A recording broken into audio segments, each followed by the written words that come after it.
Yeah. Nice guy.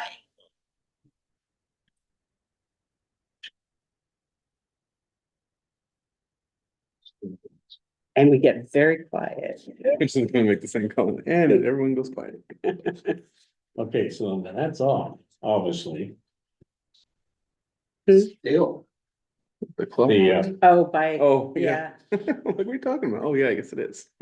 Oh, Huh. You just reach up there and grab that. yeah, I could, last time I changed the battery on and I stood on one of those chairs. Yeah. I felt it start to buckle beneath me. It's all fun and games until you fall. And I was thinking, oh, this might not have been the best chair to stand on. Did I see a ladder in here somewhere? I got the change too. It's called public works. Okay. Change the Yeah. clock. Yeah. You're supposed to call the fire Oh, department. The fire department will take care of that. Right, Noah? Just say yes. We don't have a ladder truck, but we do have ladders. Oh, so there you go. Change batteries. You got a ladder in your truck? You don't wanna do a code 3 and bring the fire truck here for the ladder? Yeah. These are still the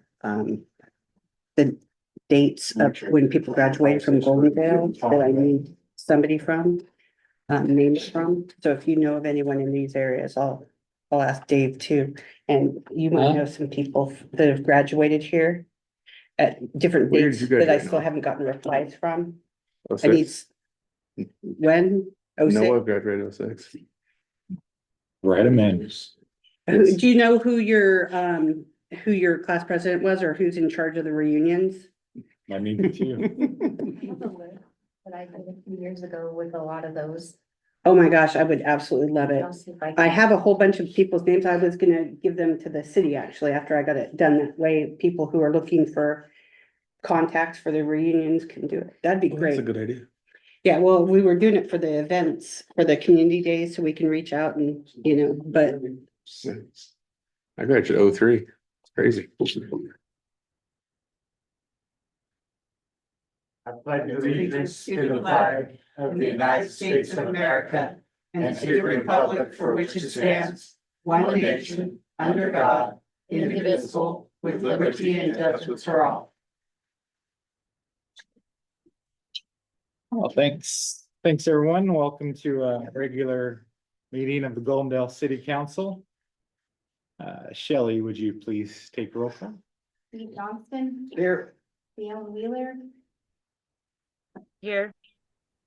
Lauren Meeker, Ellie Casey, Andy Holm, Here. Danielle Clevenant, here. Mylan Walling. Here, I have received calls from both Ellie Casey and Lauren Mager that they would not be able to make it to the meeting tonight. Is there a motion to excuse them? I so move. Second. I have a motion and a second to excuse Lauren Mager and Ellie Casey. All in favor? I, Opposed? Thank you. Okay, we'll move on to the next item on the agenda. This is the closed public comment. We have two public comment periods. This one is a public comment for agenda topics only. Is anybody here or on the line that would like to make a public comment on anything regarding our agenda today? Anybody have their hand up on the line? No. No? Okay. We'll move on to the next item. And it's the agenda. We have a motion to approve the agenda and the consent agenda. So moved. second, I have a motion and a second to approve the agenda and the consent agenda. Any discussion? Hearing none, I'll call for a vote. All in favor? Aye. Opposed? Okay, we'll move on to presentations. The first presentation is the 2025 budget review by Jen Forsberg. Jen, are you on the line? I am. Can you hear me? Yes, thank you, Jen. All right. We did the presentation at the prior meeting. And I was asked to come back tonight and kind of give an update. So I don't have a new presentation. I think the prior one is in the packet. But basically we've been working on fine tuning numbers, which they haven't changed. We're still on track. The next steps would be the public hearings, which are set for your next meeting on November 18th. And as a reminder, that is when the property tax levy will need to be approved. That way we can get it to the county by the due date of 11/30. But other than that, I was available to answer any questions. I didn't receive any ahead of time, so I'm not sure if you have any questions over that. So what's the balance that we're gonna have going into the new year? In the general fund? Cash carryover. Yeah, the cash carryover. Let me pull that up 1 second.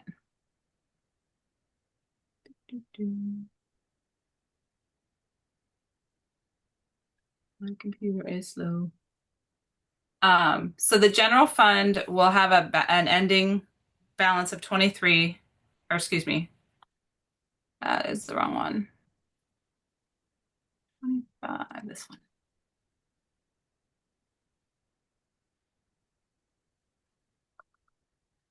We're expecting 1.3 million. And of that amount, 979,000 are the now unrestricted ARPA funds. And we looked back, Sandy looked back through meeting minutes, and we weren't able to find anything. There was discussion, but there was no formal action to state what those funds were going to be used for once they were unencumbered. Basically, the city spent them on police salaries, and so now they're being carried in the fund balance. So part of that 1.3 million is the ARPA funds that are up for discussion for future meetings for the council to decide what to do with them.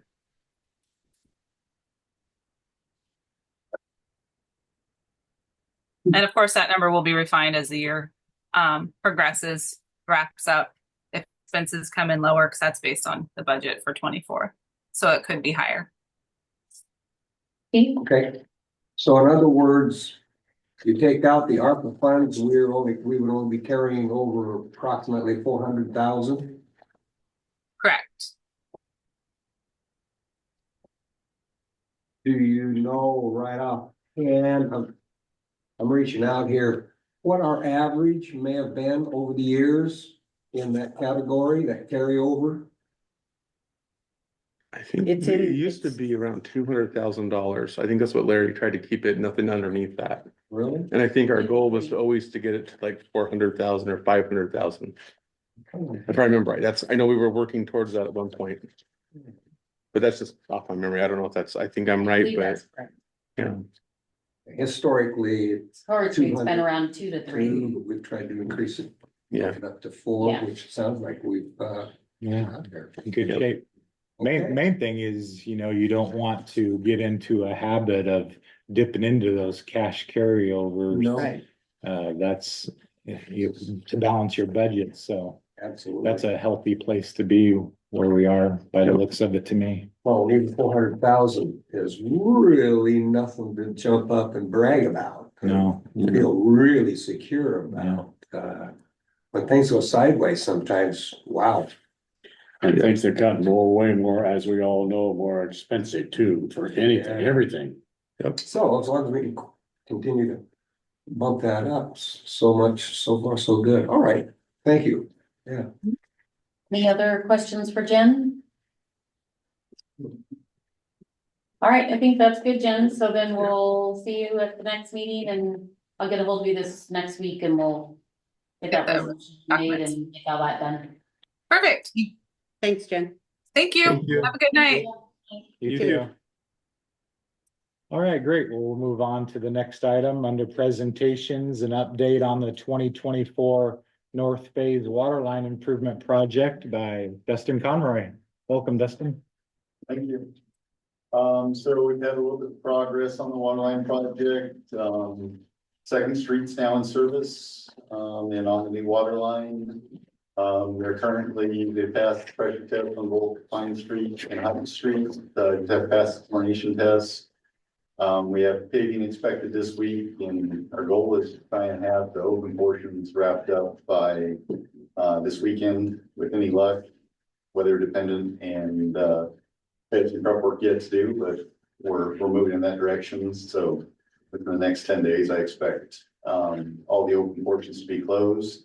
We proposed a change order to reduce their scope of work to just currently what's been open and exposed, for the contract to help reduce, a winter shutdown and, benefit everyone. So it's kind of where we're at. If that's where we're at, then what is the plan to go forward with pipeline? Just get somebody else? So, this was just the north phase of the project. Next year, we've got the south phase. Okay, And we'll just include anything that's not done in the south phase and bid it out as part of that project. okay. Will they report at a next meeting? I'll be at the next meeting as well, Oh, so okay, okay. hopefully with good news. Steve. Yep, Steve. I see where they have, been preparing to put asphalt in those cuts. And if anybody's driven up there, there's nothing left of that road, folks. That's putting lipstick on a pig. It's a waste of money. Is there any way we can mitigate that? Save the asphalt, save the expense, because right now, that street is on the list for that chip seal project, which I've been around this enough. That's not a chip seal street. So, that's a pulverized, reshape and double shot chip seal. That street, in my opinion, needs to be reconstructed. And I would highly recommend that we look into trying to mitigate this some way in the process of what we're doing to try to wrap this project up with some money left over, whatever. To do that, apply for grants. It's a street eligible for grants. And reconstruct it. Let's do it right. I mean, I can't help but think you wouldn't agree with me. It's in poor shape. Absolutely. That's kind of decision that's not mine. That's up for you guys and your council to decide. Coming from an engineer standpoint. Yeah, it's in rough shape. My one concern with not paving it this year would be that we're getting into the winter months. It'd be very difficult for snow removal on the gravel and what's there. I think that, potential for, it may take a lot of maintenance this winter to keep it in a drivable condition if we don't put the asphalt down and get that patched up and sealed up. But that, we could have those discussions with Public Works and mayor, whatever you'd like. Okay, maybe we could put that on a public works meeting. Yeah, we could put it on the agenda for the and meeting, discuss definitely. that, and maybe you could, Yep, I'd be more than happy to attend and. because it'd be a waste. The pulverizing thing, they pulverize it. And- Yeah, our concern is really to get through this winter months with the condition that it's in. Oh, absolutely, absolutely, but one approach would be. Public Works could, keep an eye on it. Keep that gravel up to grade level. And let the weather compact it also. Weather and traffic, you get a lot better compaction by the time we got around to tearing it up. And that's I see that as a possibility to address that. And if we get enough snow, a lot of times roads in that kind of condition, they're better to drive on once we get some compact snow. Snow's okay, it's when you get the wet conditions and it's Right. above freezing and it's rainy, that's when you have lots of problems. Well, it's starting to get wet, and that's what we want, but again, like I say, I see one approach would be to. Keep throwing gravel at it, keep an eye on it, keep throwing gravel at it, the residents up there have put up with it. Now, it's obviously they have to put up with it through the rest of the winter anyway, Mhm. and that little strip of asphalt. I don't know, just like I say, you're throwing good money after bad, in my opinion, so if we could. Have a public works meeting, I think we got one coming up, it's already got an agenda, I don't know if we could. fit that into it? We definitely could. When is the public works meeting? It is tomorrow at 2:30. Kind of short notice. Yeah, I'm available tomorrow. Okay. We could add that to the agenda. I mean, you know, correct me if I'm wrong, but if we were to do nothing for this winter, that we'd be facing that road to be undrivable for the winter for the people that live up there. And I think we're obligated to at least do what we can to get that road in condition that it's drivable for this winter. And it was part of the bid anyhow. And it just seems to me that if we were just to wait and hold off for now and not do anything, we'd be doing a disservice to the folks that live up there for this winter if we were to do nothing and let that turn into a big mud pit of a road. Yeah. I agree with what Steve's saying, but I also agree Yeah. with what you're saying. Yeah, But it's- great. Leon, did you have something? Yes, I think you just answered my question. I was gonna ask how much this was going to cost, to do this quick fix, that's supposed to be finished in 10 days. So over the next 10 days, that's not gonna cost anything. That was within the budget. Is that what you just said? That was in their contract. Yeah. It was within the contract? Okay, Yes. great. That's part of the contract. Okay, then I agree. It would be a great disservice not to do something for them before this winter. So I agree. But yeah, that whole road does need to be redone, so I also agree with Steve. So when we do get to it, we should talk about that for sure at our meeting. Thank you. Thank you. Steve? The money would be saved. We're not wasting money. It wouldn't be spent. Like I say, we're in negotiations with the contractor now to try to mitigate the whole situation. So even though it's in the contract, if it wasn't done, that's still money on the table. They could fix it the best possible way rather than having the double chip seal and all of that, correct? Is that what you're saying? Well, And I'm it can go talking about towards the that. Patch in their cut, the street cut. Right, but if you don't patch the street cut and Public Works can still ensure that it's drivable without it being, like you said, a mud pit, then can we use that funding that was supposedly set aside to do that and have it go towards doing it, not just the double seal like we were gonna do, but do it a real street, redo it the correct way? So the funds would have to come from a different source. Currently, Okay. this project's funded by Public Works Trust Fund, and it was just for the water line portion of the project. Not to say you couldn't apply for another grant or another. So either way, we wouldn't be able to take that money that was for that and use it towards getting it done the best possible way? Not directly. Okay, so that answers my question. I'm all for what you're saying then, let's fix it. Indirect. Well, by indirectly, I think you could apply for another loan or grant to do it. And that way, I guess you wouldn't spend the money, because it's Public Works Trust Fund right now, so it's a loan for this water line project. Versus, and so you can save that money from this loan. It would be money saved. Mhm. Okay. I just know if I owned a house up there and had to drive on that road every day, I would be, excuse my language, I'd be pissed off if I had to. The city said, oh, we're gonna wait for the winter time, because I would not be happy. I mean, that's just my opinion. I think it should get fixed for the winter. Can I say something real quick? Yes, no? Don't forget your emergency services. So our Yes. fire trucks are not four-wheel drive and they will get stuck easy. And if there's a fire, then you add more Yeah. water and then more mud. Have limited capabilities. as Yeah. well. I agree So- with trying to save money, but I think it's wrong to save money that way, in my opinion.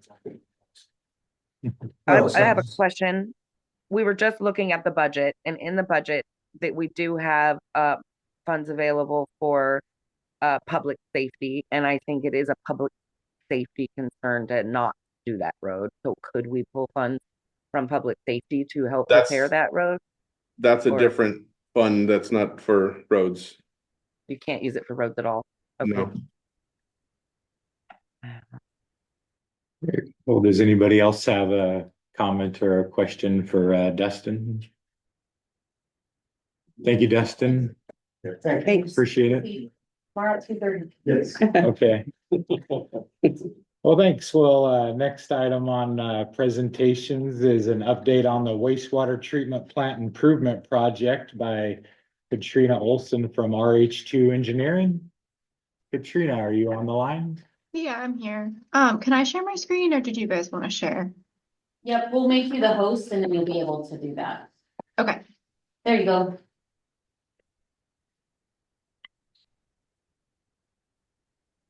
Okay. It says host disabled participant screen sharing right now. Is that on your end? Cause that's, we have. Yeah, it's not letting me share. Go back to make you the host. That's right.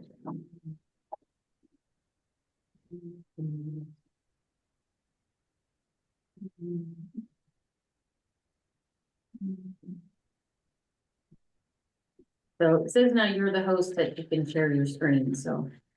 Okay. I just hit share. Let me pull up the right screen. Are you looking at my screen now? Yes. Okay, great. The wastewater treatment plant project, I just wanted to start with an update of some of the recent work that's been completed. I'm not sure when you last got a presentation on this one. In September, they installed the aeration diffusers in the basins. They've also completed the structural work for the solids handling building, the drying pad structure, and the grit chamber. They've completed all of the in-ground piping, and they paved the site last week. And then the mechanical equipment, the screw press, grit classifier, and pumps have all been delivered to this site. As of our last pay estimate, we paid out a little over 80%, and we're still within the budget for that project. I have some photos to share of construction progress. This here is as they once they'd installed the diffusers as they were finishing up work on that. This next photo is the drying pad structure. Inside they installed ecology blocks along the walls. And then this photo here is site paving from in October. And the building here is the solids handling building, which they've completed. Upcoming work will be installing the mechanical equipment, but that's been delivered to the site, as well as plumbing, HVAC, and electrical work within the solids handling building. Currently, the controlling factor for schedule is electrical equipment delivery. Those are supposed to be delivered to the site in December, so we'll likely be starting up the new equipment in January and then working on punch list items and close out in early 2025. Yeah, that's all I have for slides. Does anyone have questions? No, but I would like to say something really quickly. Great job out there. I took a tour fairly recently and the difference between what it is now compared to what it was is just huge. So good job. Thank you. And if any other council person would like a tour of the new wastewater treatment plant anytime, just let us know and I'll get you in touch with Greg Watson, our wastewater treatment plant supervisor, and we can make that happen. It's real interesting what's going on out there, and I've went out there 2 or 3 times and just got a real good education on the whole process of how our wastewater treatment plant works, and it's really worthwhile to check it out. Does anybody have any questions for Katrina? No? I don't think so. Thank you, Katrina. All right, Appreciate thanks, it. Katrina. Thank you. Good night. Thanks. Okay, well, we'll move on to the next item on the agenda under department reports. We'll start with our fire chief, Noah Holm. Thanks, Mayor. So the burn ban was lifted, I believe it was the 23rd of October. Just remember, if you need a burn permit, come to City Hall, get that filled out. And just a reminder, clocks went back. Really fun time of the year, but make sure you check your smoke detector batteries. Thank you, Chief. Chief Mike Smith of the Police Department. Yeah, Mayor, so in the month of October, we had 325 calls for service. We're currently up to 2,780 calls for the year. That's last year, we're at 2,716, so we're above average a little bit this year. It's been increasing. We still have 2 months to go. So we're just we've seen an increase of a lot of domestics and disorderlies lately. I know last Saturday we had a fight downtown where I think 4 or 5 people went to jail. So our jail intake is higher than usual. So we're just kind of holding down the fort the best we can and moving forward. Busy times. What would you say the largest percentage of your calls are? Right now it's in between thefts. We had 24 calls for thefts and 20 for disorderlies. And so I'd say those two ranges are majors. We had 15 calls for DV assault. So it's a lot of more domestics and fighting disorderlies, assaults. So that would that be representative of that 2,700 number? Yeah. Yeah, mostly domestic. I mean, for the majority of calls that take up service, yeah. Thank you. Thank you, Chief. City Administrator, Sandy. So also, our office is closed on Fridays to get burn permits, but we have forwarded our burn permits on to Rural 7.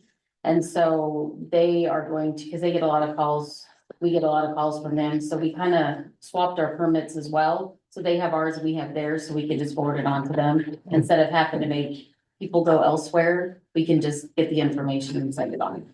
So that was something that we kind of talked to them about. So they'll have our permits on Fridays if for some reason we're not here. Oh, that's good to know. Yeah, for the no parking on West Broadway, we have a meeting this Wednesday to talk about a parking analysis with DOT. And then at the next council meeting, we'll have 2 public hearings. One will be on the budget, past that, and then Dustin will be here also for the FEMA update. And so we'll have a FEMA ordinance that's required by the state for us to pass. We've updated that flood map. So that'll on the next one. Great. Thank you, Sandy. Okay, we'll move on to the next item on the agenda under ordinances.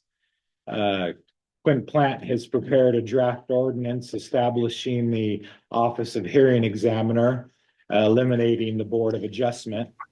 Attached is a memorandum that summarizes the ordinance and highlights subjects that require further consideration by the city. The ordinance committee met last week with Quinn to go over this, and the ordinance committee recommends this ordinance, and so we're bringing it to the city council tonight. And Quinn Plant's on the line. Are you there, Quinn? I am. Can you hear me? Yes. Okay, thank you. Yes, so I will summarize this ordinance, very briefly, and then I am open for questions. The city, currently has a number of boards that do various things. There is a Board of Adjustment, there is a Board of Appeals, there is a Planning Commission, and there is a Community Review Board. So this ordinance would eliminate 2 of those boards and reduce the functions of the Planning Commission. It does not affect the Community Review Board, but I do recommend that you take a look at that and maybe have a different ordinance that addresses the Community Review Board. The Board of Adjustment is a board that the city has that basically does 2 things and 2 things only. The Board of Adjustment convenes to hear applications for conditional use permits and variances. So if someone comes in and applies for a conditional use permit or a variance, city staff has to assemble the Board of Adjustment. They have a meeting, and then they make a decision that can be appealed to the city council. You also have what's called a Board of Appeals, and I don't know, to be honest with you, if that's a functioning board or not a functioning board. But the Board of Appeals is a board that is part of your building and construction ordinances. So, for example, if there's a stop work order that's issued, or there's a request for an interpretation about some aspect of the building code. So we're talking now about building permits and, international building code type issues. Those are appealed to the Board of Appeals. And then the third board is your Planning Commission. And the Planning Commission does two things that are a little bit different. So one, in your code, the Planning Commission makes some, what I would call sort of quasi-judicial decisions. So if you want a site-specific rezone, say that there's somebody in the city that has some property and it's zoned residential, but they want to make it zoned commercial, or it's zoned for single family and they want to put in duplexes, they would come in and make an application for a site, what's called a site-specific rezone. So that would go to the Planning Commission to make a recommendation to council. And under this ordinance, that type of recommendation would shift from the Planning Commission to the hearing examiner. But the Planning Commission has another function that cannot be shifted to the hearing examiner, and that's a policy function. So the Planning Commission, if you're looking at changing sort of your actual regulations, so what kind of things are we allowing in different zoning districts? What should the comprehensive plan look like? What are our future aspirations for the city of Goldendale? So those types of recommendations stay with the Planning Commission. So the idea of this ordinance is to be able to consolidate. I think, frankly, it's difficult to find people to serve on these boards. Sometimes it's difficult to have a quorum. You have to find a time to meet. And so one of the ideas is to replace these boards with a hearing examiner. I'll mention that WCIA is a big proponent of hearing examiners. They hire people to go around the city, go around the state, and encourage jurisdictions to use a hearing examiner. So what this ordinance does basically is that it eliminates the Board of Adjustment, it eliminates the Board of Appeals, it adopts a hearing examiner, an office of the hearing examiner, and then it sort of just goes through your code and changes references to these individual boards to a hearing examiner. So what is a hearing examiner? A hearing examiner is a professional. There's, I don't know, if I had to guess, I'd say between 1 and 2 dozen hearing examiners in the state of Washington. There may be more than 2 dozen, but these are usually attorneys. Sometimes they're planners who this is what they do. Sometimes they also have a planning practice or a law practice, but you would advertise for a hearing examiner. You would get people would apply. City council would review, and then or staff would review and make a recommendation, and then you'd contract with someone to be the city's hearing examiner. So the way this would work is that just by example, someone applies for a conditional use permit, they submit the application materials, city staff then transmits that, and all the stuff basically goes to a hearing examiner, who then holds a hearing. It'd probably be remote. If it had to be in person, it could be, but it would be a remote hearing. And then the hearing examiner would issue his or her decision, or his or her recommendation. So that's kind of the long and short of what the ordinance does. And I guess I can elaborate on anything, or I can certainly answer any questions. It's a lot. Now, since the office of the hearing examiner, you said that there's about 1 dozen to 2 dozen-ish in Washington. How much will that cost for the city to utilize them? Right. That's such a great question. And I'm ballparking it. I just know that I run into them all the time in my practice. I know there's 1 or 2 people that do it in the Tri-Cities. I know there's 1 or 2 people that do it in Yakima. There's someone in Walla Walla. So there are, people that do this. So basically it would be, so the way it works, right, is yes, it's an hourly rate.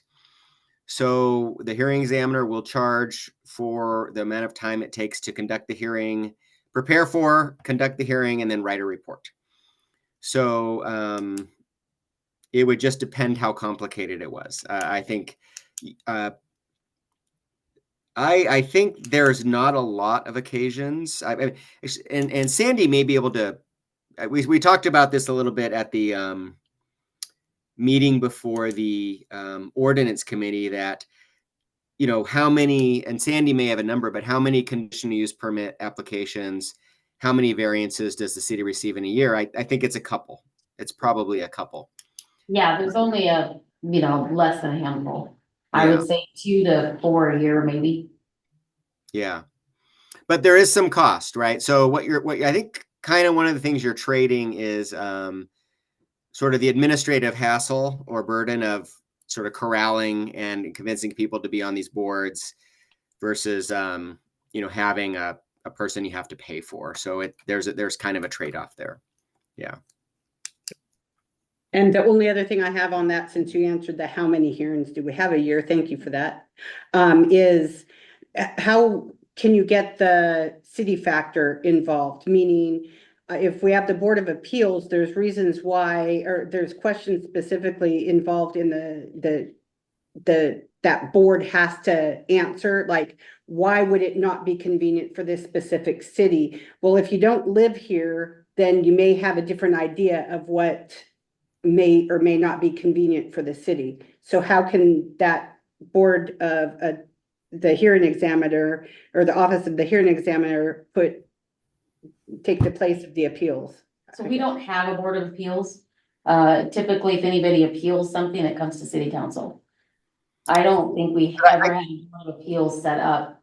It's the non-utilized one. So the one that we just had recently that we appealed?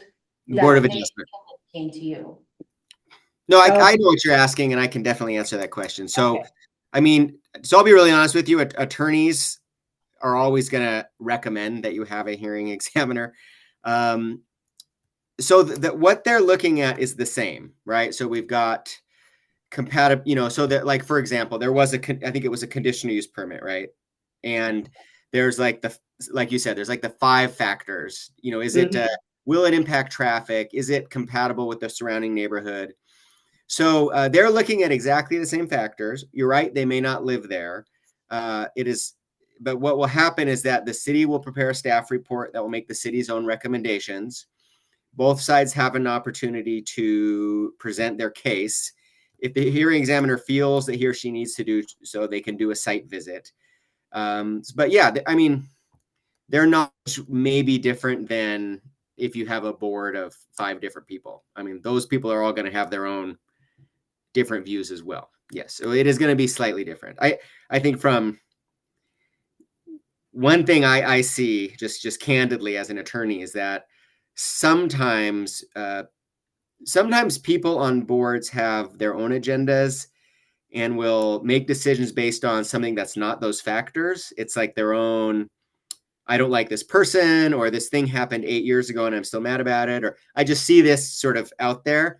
And one thing that we like about a hearing examiner is hearing examiner has none, there's also an advantage to being a little distanced from it too, because the only thing the hearing examiner is looking at is these 5 factors.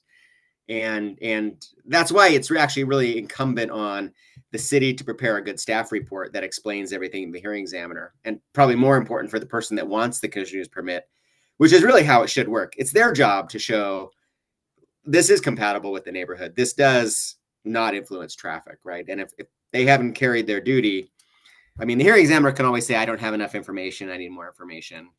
But yes, your point is correct, that they won't have necessarily the same level of knowledge about this street has always had this problems with traffic or potholes. But I just say it's the city's job and the applicant's job to instruct the hearing examiner about that. Okay, thank you. One question, is this done by Zoom or will the attorney be present?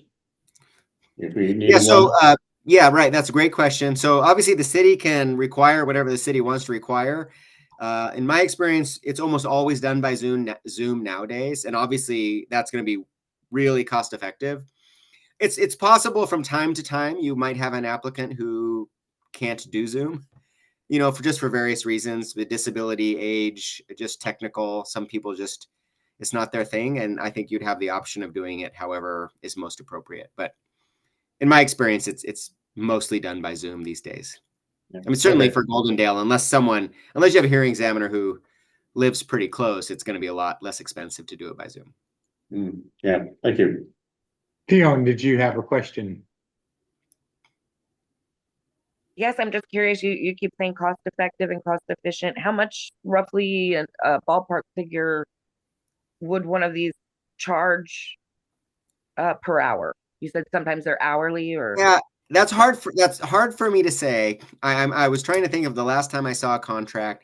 I think it was about $220 an hour or $230 an hour. So it's comparable to what you'd pay. I mean, maybe not the same you'd pay an attorney, but it's still, yeah, it's a reasonable sum of money. So I mean, They're doing a lot, right? well, They're taking- they're preparing, they're attending and running a hearing, and then they're writing a report basically. And on a complicated, if you got a subdivision application, for example, for a 20 lot subdivision, they'd probably be writing a 30 or 40 page report. You could be looking at, a $2,000 or $2,500 sort of fee for that. So I don't know I don't think that's a common occurrence to get a large subdivision application, but I just want to be, you can expect, I would think a conditional use permit, you might get a bill for $500 to $1,000 to, and I'm speculating. Yeah. I'm just trying to, yeah. Okay, yeah, and then I guess and just to be clear, having a hearing commissioner, you're saying is gonna take the place of the adjustment, or the Board of Adjustment, the Board of Appeals, and part of what the planning, or like the zoning part of the planning. Yeah, that's about right. Okay. Yeah, so if we take roughly ballpark, low ball figure, $2,500, 2 to 4 times a year, that's kind of a small estimate of what we'd be looking at to just hire out. And oh yeah, so as of now, like what Sandy just said, so we don't even have a Board of Appeals or a Board of Adjustment. Do we have either one? We have a Board Yeah, of so- Adjustment currently, but not a Board of Appeals. Right. They just So- go to the council. Okay, so we don't even have a Board of Appeals right now. And we're dealing with the that portion of it. And then the Board of Adjustment, that here's the conditional use and the variant. We do have that here in Goldendale, and it's a full board. No, we had some people leave. We have to fill some positions. So If we were to full- do that. Okay, so we have a partial board. Yes, And currently, so no appeals, partial board, and then we do have a solid planning, correct? I'd have to check the list and see who's expired. I'm not sure about the planning one. Okay, very good time to bring this up. Thank you very much for all this information. I would like for all of us to have a chance to discuss it a little further, but I mean, it's looking like it's probably the best plan we've got right now. Thank you. Thank you. Does anybody else have a question or comment about this? No more questions, Quinn. Thank you. Okay, thank you. I appreciate your time. Thank you. Thank you. Appreciate it. Thank you. Okay, great. Well, we'll move on to the next item on the agenda. It's report of officers. Let's start over here with Mylan Walling. Oh, well, thank you, Mayor. I guess I just wanna, the event that the hospital had, the ribbon cutting ceremony, a number of weeks ago, but I thought that went off very well. They did a good job of planning it. Jonathan Lewis was ahead of that, and he did a spectacular job. And anyway, the weather was great. I just want to compliment the hospital did a fantastic job. That's what I have. Thank you, Mylan. Danielle Clevedon. Agreed. The brisket was fantastic. Oh, yes. Yeah. Okay. It was very, very good, and hopefully we'll be able to get more things like that in Goldendale. Now, the events committee, we had a meeting, and briefly, I will send out to all of the city council and administrators in regards to it. But just to give a small snippet of what we're trying to do is to talk to the reunions, different reunion classes. I have a list, and I'm going to be getting more of a list. And once we get that together, we'd like to have it, to where we have different things happening for the specific reunions, competitions and things like that back and forth, things, maybe softball tournaments every year between the grades that are 5 and 10 years apart, possibly, is what we're looking at. Another thing that was discussed, and if anybody has questions about it, to contact me if they want. There was some discussion about Oconee Park possibly being a place, and the reason why it would be a decent place would be because more electrical outlets, shade. Those are the two biggest things that have been the complaints through the years, but we could still have things downtown like the parades and the car shows and things like that. Nothing is decided, but those are things that have been being talked about, and I figured everyone would want to know those since they're kind of big. That's it. Thank you, Danielle. Andy Holm. Don't really have anything. Again, I'll just say get out and vote for elections tomorrow, no matter who you vote for. It's important to vote. So. Thank you, Andy. Theo and Wheeler. Well, yeah, I was very fortunate that I missed that KVH. I wanted to be there for that because I know how hard Jonathan worked on that project. So I'm very excited for it as well. Don't forget about the observatory. The Native Americans are going to be having a presentation there on the 7th. I believe that's at 7 p.m. I don't have the date, or I don't have the time right, but 6 or 7 p.m. And then the Goldendale Grange is starting their list for pies. So if you want to order a pie for Thanksgiving, now's the time to get your orders in, because once they stop, it's over. All right. That's all I have to say. Thank you. Thank you, Theo. Steve Johnston. Nothing other than I would like to echo what Andy said about voting. Speaking of echoes, it's an echo chamber in here, but hopefully somebody's out there listening and watching. But yes, vote. Thank you, Steve. Thank you. Thanks. Yeah, and that's I just had the same thing as everybody. Happy election day tomorrow. It's really our duty to as Americans to vote and keep ourselves informed. We are governed by the consent of the people, and it's an important part of our democracy, of our republic. We also had a public input meeting last week for the comprehensive parks plan. We had a really nice turnout, and we'll be coming out with a survey shortly that we'll be distributing all over the place to get more input on that. An online survey. We're really getting near the end of this parks plan to get it in place, and it's really coming along nice. We've been getting a lot of help from different members in the community and our friends over at the economic development office at the county. They've really been helping us out on that, and we're making some good progress on that. And that's all I have. Yes, Sandy. I have one more thing. So Monday is also Veterans Day, so I just wanted to thank all the veterans for their services. Great, thank you. Thanks. Happy Veterans Day. Great. Okay, well, we'll move on to the next item on the agenda, and that's open public comment. This is a public comment time for anybody that has a public comment to do with any topic. Is there anybody here in the room? Yes, Mr. Reed. Please come up to the podium, sir, and state your name and address or general area of residence. My name is Steve Reed, and I'm here to respond on the register letter that I received on intrusion on West Broadway that had been there for probably 100 years and were in good health until the city a couple of years ago took out a tree on the west end, and in doing that they put something on the stump to remove the stump that would kill the stump, and the suckers that would grow up, and nothing has grown up. It's killed every one of those trees now.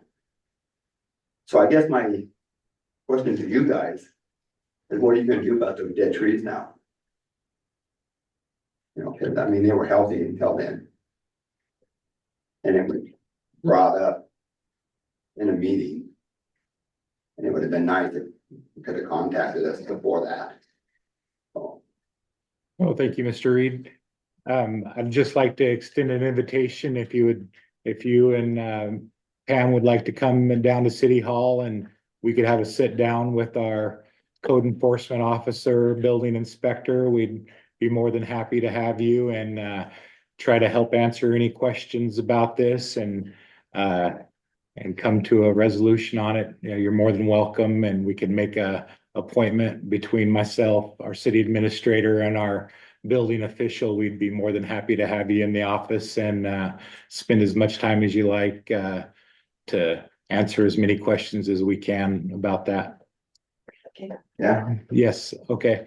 Well, this meeting will be over shortly and maybe we can have a chat. We could set up a time to come on down here and we can all meet together and go over it and see what we can do about that. Sure.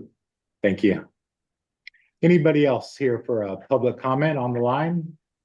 Roger. Roger, yes, sir. Okay, thank you. I just wanted to apologize for the sound earlier. It turns out the city of The Dalles and Wasco County are having a joint meeting to decide what to do with the Google money coming in.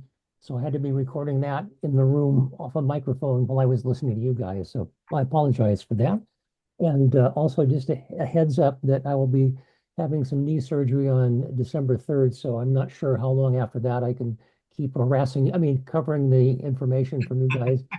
So probably Shannon will have to do that for a while. So just heads up on that. Thank you, Roger. Is there anybody else on the line that would like to make a public comment? Nobody's hands are up. Okay, great. Well, we'll move on to the next item on our agenda. Is there a motion for adjournment? So moved. Second. I have a motion and a second for adjournment. Any discussion about adjournments? Hearing none, I'll call for a vote. All in favor? I gotta think about it for a while. Okay. Thank you. So. Okay, so my friend Vicky and I.